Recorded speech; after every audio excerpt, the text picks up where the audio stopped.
നമസ്കാരം. വീണ്ടും മണിപ്പിച്ച് Malayalam YouTube channel വഴി നിങ്ങളൊക്കെ കാണുന്നതിൽ എനിക്ക് വളരെ സന്തോഷം. എന്തിനാ ഇത് കയറ്റിക്കൊണ്ടേ ഇരിക്കുന്നു എന്ന് നോക്കി. രാവിലെ എടുത്തോടെ 30 പോയിന്റ് ഡൗണ്. കുറച്ച് നേരത്തിൽ 50 പോയിന്റ് ഡൗണ്. ഇപ്പോൾ നമ്മൾ സംസാരിക്കുന്ന സമയം 170 പോയിന്റ് ഡൗണ്. ബാങ്ക് നിഫ്റ്റിയും ഡൗൺ ആണ്. മെനിഞ്ഞാന്ന് ബാങ്ക് നിഫ്റ്റി ഇറക്കി മറ്റതിനെ വെച്ച് കയറ്റിയായിരുന്നു. ഇന്നലെ ബാങ്ക് നിഫ്റ്റി ഡാൻസ് ആടി. ഈ അഡ്ജസ്റ്റ് ചെയ്ത് മാർക്കറ്റിനെ കയറ്റി. അല്ല അത്രയും കാര്യമൊന്നും ഇല്ല എന്ന് പറഞ്ഞതും കേൾക്കാതെ ഒരു ഖുഷിയിൽ കയറ്റി. ഇതിനെ ഇന്ന് ഇറക്കുന്നു. ഒരുപാട് ദിവസത്തിന് താങ്ങത്തില്ല. ഗോൾഡ് ലെവൽ വിസക്റ്റ് ആവും. ഇതെന്ന് വെച്ചാൽ അമേരിക്കയിൽ market extremely highly over valued ആണ്. സ്പെഷ്യലി എൻവിഡിയ തന്നെ 8% ഓഫ് S&P 500. അവിടെ കാറ്റ് ഇറങ്ങിയെങ്കിൽ ഇവിടെയും കാറ്റ് ഇറങ്ങും. അവിടെ ഒരു MIT പേപ്പർ എന്ത് പറയുന്നു വെച്ചാൽ 95% ഇവർ AI ഇൻവെസ്റ്റ് ചെയ്തതൊക്കെ വേസ്റ്റാണ് എന്നൊരു പേപ്പർ എഴുതിയിരിക്കുന്നു. ഇതിനെക്കുറിച്ച് ഞാനും വിനോദും ഡീറ്റെയിൽഡ് ഡിസ്കസ് ചെയ്തിരിക്കുന്നു. ബി റിച്ചിൻ്റെ ലിങ്കിന് ഇതിന് താഴെ ഞാൻ അറ്റാച്ച് ചെയ്യുന്നു. 26 പേജ് നോട്ടാണ്. ആ ബൂം പോയെങ്കിൽ ഇവിടെ എന്താകുമെന്ന് പറയാൻ പറ്റില്ല. അല്ല ഇടയ്ക്ക് കഷ്ടപ്പെട്ട് എഞ്ചിനീയർ വന്ന് വിറ്റ് 86.95 പൈസയ്ക്ക് കൊണ്ടുപോയി. തിരികെ വെള്ളക്കാരൻ വന്നു തൊപ്പുന്നിട്ടു 84 മുകളിൽ പോയി. ഇന്നും അത് ഗടഗടയെന്ന് പോകും. നിങ്ങളെ ഡോളർ നിങ്ങളെ പണം കിടപ്പിലായി. സ്വർണം ഒരു 15 രൂപ കുറഞ്ഞിരിക്കുന്നു. 1615 ഇരിക്കുന്നു. കയറും ഇറങ്ങും സ്വർണം. ഇന്ന് ബാങ്കിങ്ങിൽ ഒരുപാട് ന്യൂസ് ഇരിക്കുന്നു. ഈ ഒരുപാട് ഇരിക്കുന്ന ന്യൂസിനെ നമുക്ക് കുറച്ചായിട്ട് നോക്കാം. ആദ്യം ഇൻഡസ്ഇൻഡ് ബാങ്ക് നാഷണൽ സ്കിൽ ഇൻസ്റ്റിറ്റ്യൂട്ടിനോട് NSI കൂടെ ടൈപ്പ് ചെയ്തിരിക്കുന്നു.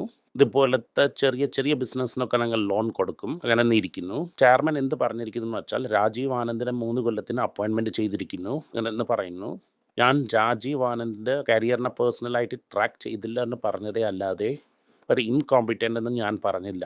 ലെഗസി പ്രോബ്ലംസ് ഒക്കെ ഞങ്ങൾ സോൾവ് ചെയ്തു.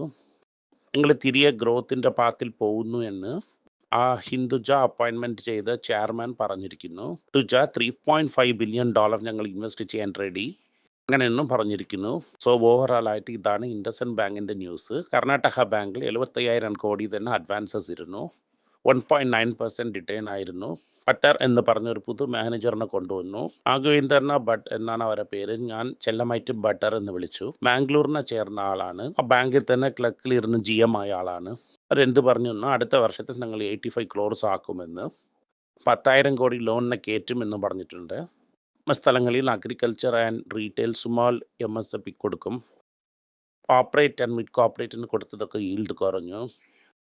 ആ ലോണിനൊക്കെ ഞങ്ങൾ തിരികെ കളക്ട് ചെയ്യും എന്ന് പറഞ്ഞിരിക്കുന്നു.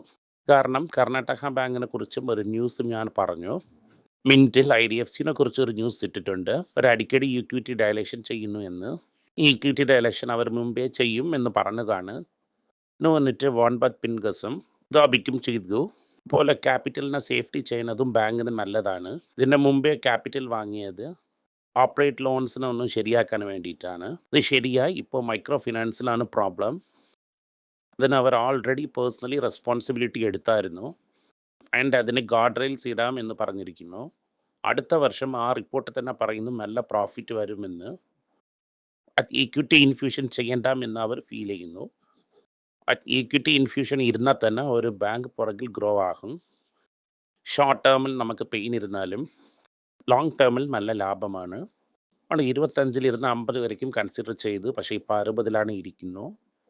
ഇവിടെ നിന്ന് ഒരു 5 കൊല്ലം ക്ഷമയോട് കാത്തിരുന്നെങ്കിൽ നിങ്ങൾക്ക് ഭയങ്കര ലാഭമാണ്. അങ്ങനെ ഉണ്ടെങ്കിൽ ഈ വാല്യൂയിൽ ഇരിക്കാം, അല്ലെങ്കിൽ എക്സിറ്റ് കൺസിഡർ ചെയ്യാം. ഇറ്റബിളായിട്ട് ഉണ്ടെങ്കിൽ. ഞാൻ എക്സിറ്റ് ചെയ്യാൻ പോണതില്ല. എനിക്ക് വൈദ്യനാഥൻ്റെ മുകളിൽ ഫുൾ വിശ്വാസമുണ്ട്. ആ റിപ്പോർട്ടിനെ പിന്നെ വായിച്ചിട്ട് ടെൻഷൻ ആകുമെന്ന് ഞാൻ മുമ്പേ പറഞ്ഞു. PS എന്ത് പറയുന്നതെന്ന് വെച്ചാൽ ഞങ്ങൾ ബജാജിൻ്റെ ഒപ്പം പോട്ടിയിടാൻ ഇലക്ട്രിക് 3 വീലർ ഓട്ടോയിൽ ഗോദയിൽ ഇറങ്ങിയെന്ന് പറഞ്ഞിരിക്കുന്നു. എയ്റോ മോട്ടോർ കാർപ്പിന് ഞാൻ ഒരുപാട് പ്രാവശ്യം പറഞ്ഞായിരുന്നു. ഇപ്പോൾ 5008 പോയിരിക്കുന്നു.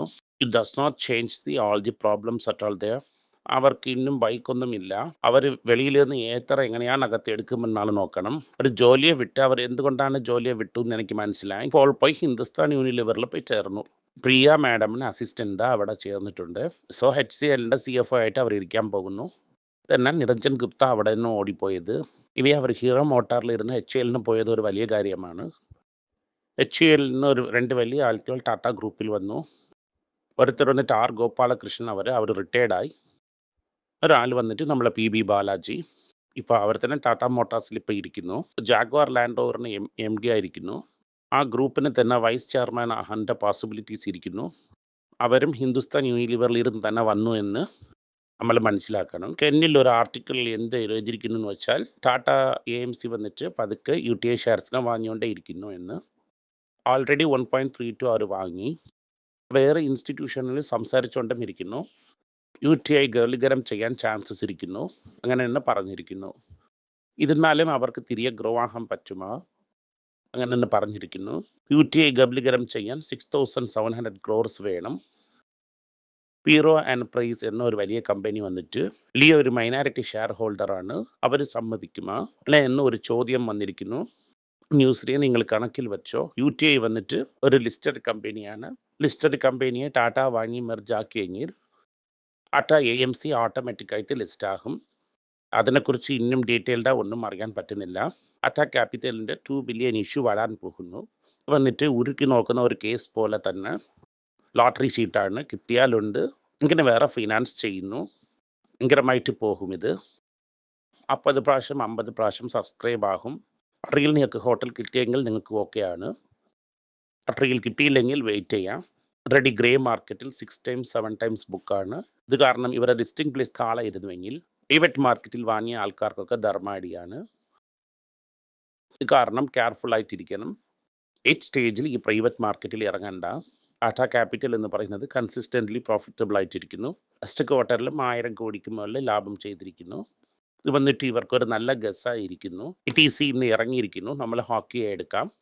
GST വന്നിട്ട് 40% സിഗരറ്റിൽ പോകും. പക്ഷേ കോമ്പൻസേഷൻസ് അതിനെ എടുത്ത് വില കയറത്തില്ല. സെയിം ടാക്സ് തന്നെ ഇരിക്കും എന്ന് നമ്മൾ പ്രൈം മിനിസ്റ്റർ സംസാരിച്ചായിരുന്നു. എക്സ്പേർട്സ് എന്ത് ഫീൽ ചെയ്യുന്നു വെച്ചാൽ ഗവൺമെൻറ് ഒരു ടാക്സിനെ ഇട്ടു, അതിനെടുക്കുന്ന കഷ്ടമാണ്. സോ കോമ്പൻസേഷൻസിനെ എടുക്കാതെ അപ്പം അത് ഇട്ടുവെങ്കിൽ ദമ്മടിക്കുന്ന ആൾക്കാർക്ക് ഒരു 9% എക്സ്ട്രാ പോകും. ഇത് കാരണം ദമ്മ് വന്നിട്ട് ബീഡിയായി മാറും. ഇത് കാരണം സിഗരറ്റിൻ്റെ വോള്യൂം കുറയാം അങ്ങനെ എന്ന് പറഞ്ഞിരിക്കുന്നു. ഇത് കാരണം ഈ സിഗരറ്റ് വോള്യൂം കുറയുമോ കുറയത്തില്ല എന്ന് നമുക്ക് വെയിറ്റ് ചെയ്ത് നോക്കാം. പക്ഷേ ഇത് കാരണം നമ്മൾ ITസിനെ കുറിച്ച് വിഷമിക്കേണ്ട. ITC മെയിൻലി ഫുഡ് കമ്പനിയാണ്. ഫുഡ് പ്രോഫിറ്റബിൾ ആയിട്ട് മാറി. ഇന്ന് വരയ്ക്കും ലാഭമാണ്. ഞാൻ നോക്കിയ വരയിൽ വില കയറ്റിയാലും എന്തായാലും ഊതിയവർ ഊതിക്കൊണ്ട് തന്നെ ഇരിക്കും. ഒറ്റ ചിലവിനെ കുറയ്ക്കും. ഈ ഊതുന്നതിനെ ഊതിക്കൊണ്ട് തന്നെ ഇരിക്കും. യൂറോപ്പിലും ഒരുപാട് ആൾക്കാർ ഊതിക്കൊണ്ടിരിക്കുന്നു. ഇത് കാരണം ഈ ഊതുന്നത് കുറയുമെന്ന് എനിക്ക് വിശ്വാസമില്ല. ജെറോം പോൾ എന്ന ആൾ ജാക്സൺ ഹോൾ മീറ്റിംഗ് സംസാരിക്കാൻ പോകുന്നു. ജാക്സൺ ഹോൾ മീറ്റിംഗ് അവിടെ ലാസ്റ്റ് ജാക്സൺ ഹോൾ മീറ്റിംഗ് ആയിരിക്കും. വെച്ചാൽ ട്രംപും അവരെ തൂക്കി വിലയിലിട്ട് ചവിട്ടാൻ പോകുന്നു. ഈ ഫ്രെഡ് എന്ത് പറഞ്ഞെന്ന് വെച്ചാൽ ഈ കുക്കൊക്കെ ഡിസൈൻ ചെയ്യത്തില്ല എന്നാണ് പറഞ്ഞത്. ഇനിയെങ്കിൽ നമുക്ക് മെജോറിറ്റി കിട്ടത്തില്ല എന്നും ട്രംപ് ചുറ്റിക്കൊണ്ടേയിരിക്കുന്നു. ഇത് കാരണം ട്രംപിനും ജെറോം പോളിനും ഗുസ്തി നല്ല സ്ട്രോങ് ആകും പറയുന്നു. ആണ് അവർ ജാക്സൺ ഹോളിൽ സംസാരിക്കുന്നു. ആഴ്ചയിൽ NVIDIA ഏർണിങ്സ് വരുന്നു. NVIDIA ഏർണിങ്സ് ബെറ്റർ ഇമ്പാക്റ്റ് കൊടുക്കുമോ? ഈ ജാക്സൺ ഹോൾ സ്പീച്ച് നിറയെ എൻട്രി കൊടുക്കുമോ എന്ന് അറിയാൻ പറ്റുന്നില്ല. സ്റ്റോക്ക് മാർക്കറ്റിൽ തന്നെ കമ്പനി ഏർണിങ്സ് കാരണം മൂവ് ആകുമെങ്കിൽ നാരോ ടോപ്പ് വളരെ ഡേഞ്ചറസ് ആണ്. ഇതൊക്കെ നോക്കുന്ന സമയം അണ്ടർ വാല്യൂ ഇടാൻ നോക്കി വാങ്ങി ഹാപ്പിயாக നോക്കാം. ഇന്ത്യയിൽ കൂടെ ചൈനയിലൊക്കെ കട്ടിപ്പിടി വൈദ്യത്തിന് പോയി. അതിനെയും ഇവിടെ കട്ടിപ്പിടി വൈദ്യം ചെയ്തിട്ട് അടുത്ത ഉടനെ പാകിസ്ഥാൻ പോയി. അതിന് നമ്മളെ മീഡിയ പറയത്തില്ല. അതുപോലെ തന്നെ ക്യാപ്ചറായ ടെറിട്ടറിയൊക്കെ തിരികെ വരുമോ എന്ന് സംസാരിക്കാൻ പറ്റുന്നില്ല. സമയം കൊണ്ട് ആരുമില്ല എന്ന് പറഞ്ഞാണ് ചൈനയോടൊപ്പം പോയി കട്ടിപ്പിടി വൈദ്യം ചെയ്തത്. പക്ഷേ ചൈന നമ്മളടുത്ത് നിന്ന് സാധനങ്ങൾ വാങ്ങത്തില്ല. അവിടെ നിന്ന് കാര്യങ്ങൾ കൊടുക്കും. സംസാരിക്കുമ്പോൾ കൂടെ എന്തൊക്കെ അവർ തരുമെന്ന് പറഞ്ഞതേ അല്ലാതെ ഗ്രേറ്റ്ഫുൾ ആയിട്ട് വാങ്ങിയിരിക്കുന്നു. നമ്മളടുത്ത് നിന്ന് എന്ത് വാങ്ങുമെന്ന് പറഞ്ഞില്ല. അമേരിക്ക തന്നെ one of the very few countries in the world നമ്മളെ ട്രേഡ് സർപ്ലസ് വച്ചിരിക്കുന്നു. ആ ട്രേഡ് സർപ്ലസിനെ എങ്ങനെയാണ് രക്ഷിക്കും എന്നതാണ് മുഖ്യമായ കാര്യം. ദിവസമായിട്ട് നാക്കോയിനെ അടിച്ചിരിക്കുന്നു. നാക്കോയിനെ കൺസിഡർ ചെയ്യാം. സൗത്ത് ഇന്ത്യൻ ബാങ്ക് കൺസിഡർ ചെയ്യാം. ITCയും കൺസിഡർ ചെയ്യാം. സമയം പോകണം, അല്ലെങ്കിൽ ഈ കർണാടക ബാങ്ക് കൂടെ കൺസിഡർ ചെയ്യാം. ഹെൽത്ത് ഇൻഡസ്ട്രിയിൽ പ്രോബ്ലം ഇരിക്കുന്ന പോലെ തോന്നുന്നു. മോർണിംഗ് കോണ്ടെക്സ്റ്റ് എന്ന് പറയുന്ന ഒരു ഡിജിറ്റൽ പേപ്പറിൽ വന്നിരിക്കുന്നു. അവിടെ റീറ്റെയിൽ ബിസിനസ് ഫാളിങ് ഫ്ലാറ്റ്, അതിൽ ഗ്രോത്ത് ഇല്ല. ഒരുപാട് ഐക്കോണിക് ബ്രാൻഡിനെ വാങ്ങിയിരുന്നാലും FMCGയിൽ സെപ്പറേറ്റ് ആയിട്ട് കോൺസെൻട്രേറ്റ് ചെയ്താലും വലിയ പ്രോബ്ലം ഇരിക്കുന്നു. ഈ ഗ്രോത്ത് ഇല്ല റീറ്റെയിലില്ലെന്ന് ന്യൂസ് പറയുന്നു. മോർണിംഗ് കോണ്ടെക്സ്റ്റിൽ വന്നിരിക്കുന്നു. ആർട്ടിക്കിൾ സൈറ്റിൽ ഇടാം, അതിൽ നോക്കിക്കോ. ഇനി ഇതൊക്കെയാണ് ഇന്നത്തെ വാക്യം. നന്ദി, നമസ്കാരം.